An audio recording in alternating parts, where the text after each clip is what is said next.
Singapore resident households across all income groups have seen real income grow over the past decade, with lower income households recording the strongest gains. The Finance Ministry also revealed Singapore's wealth inequality for the first time. It's at 0.55, which is broadly comparable to other advanced economies. The study also finds that a high proportion of children earned more than their fathers in real terms, indicating that Singapore has sustained relatively strong social mobility. But as the economy matures, MOF says early signs of slowing relative mobility have begun to emerge, similar to other advanced economies. The government says it'll take further steps to mitigate inequality and support social mobility. The data tells us that our policies have worked well over the past decade. But amid new headwinds, keeping Singapore moving in the right direction will require more effort and a willingness to adapt and do things differently. This is the heart of Forward Singapore. We are refreshing our approaches and renewing our social compact so that every Singaporean has real and meaningful opportunities to progress, and we continue to move forward together even amidst a more challenging global environment. In this term of government, we will press on with our efforts to build a fairer and more just society and a more inclusive Singapore for all. Rentals and investments are now included in how Singapore calculates key household incomes.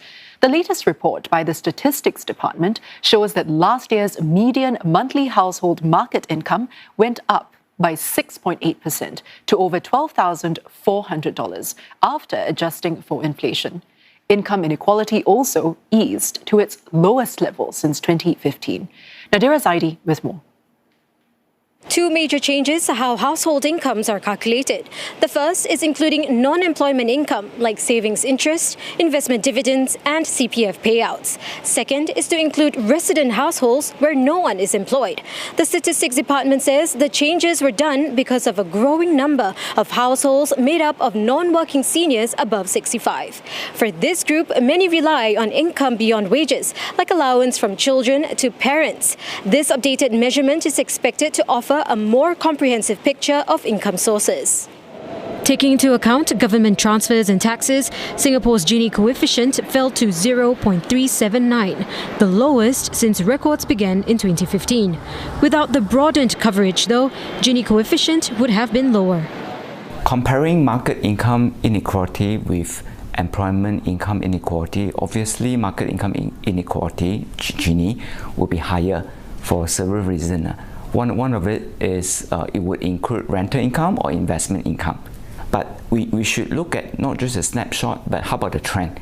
So even with market income Gini coefficient, we see that it is a downward trend. Yeah, so that's not an issue. Which is more comprehensive. So market income is more comprehensive measure of all sources of income. But it's not a foolproof method. At a media briefing, Singstat said there could be potential under-reporting. That's because its numbers were calculated based off surveys and administrative records, such as CPF and central depository data. And that investments held with financial institutions, shares or rental income, especially among wealthier households, are harder to track. Still, the data shows that households in HDB 1 and 2 room flats received more transfers than taxes paid. That reflects the highly progressive nature of our system. For every dollar of tax paid by lower income households, they receive about $7 in benefits. Middle income households receive about $2 for every dollar of tax paid.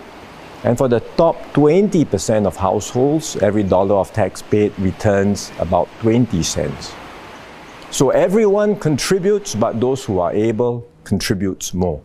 And everyone benefits, but those with greater needs receive much more. And that's how we keep our system fair and equitable. Experts say the government should focus on progressive spending like education, preventive healthcare and nation building, not just progressive taxation. The aim is to keep Singapore an attractive place for people across income levels to build a home for themselves and for future generations. Now, a separate paper by the Finance Ministry shows that wealth inequality is higher than income inequality, with signs of slowing social mobility. Now, Singapore's wealth inequality, published for the first time, stands at 0.55, broadly comparable to other advanced economies. The measurement takes into account assets such as property, savings, and investments. MOF says the government has paid close attention to this, as wealth can become entrenched across generations. For instance, households with more resources are better able to invest in and pass on assets to their children.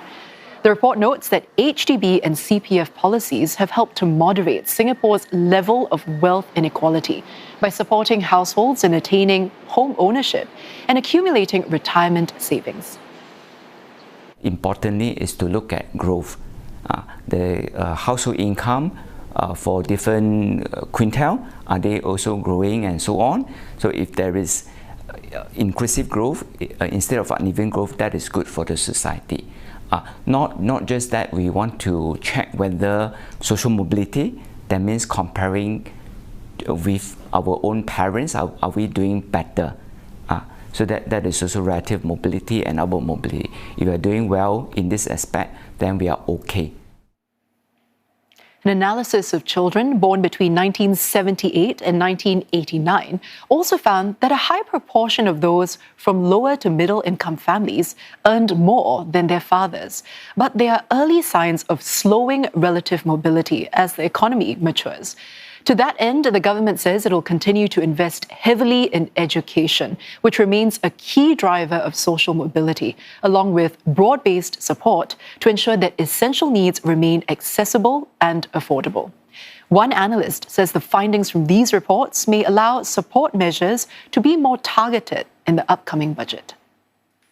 Perhaps there is some discrepancy, for example, between the wealthy and the high income, because some of them may have already accumulated a lot of wealth, but at the same time, there may be some who are staying in sort of like landed properties, but they may not have the employment opportunities. So I think being more targeted, looking at the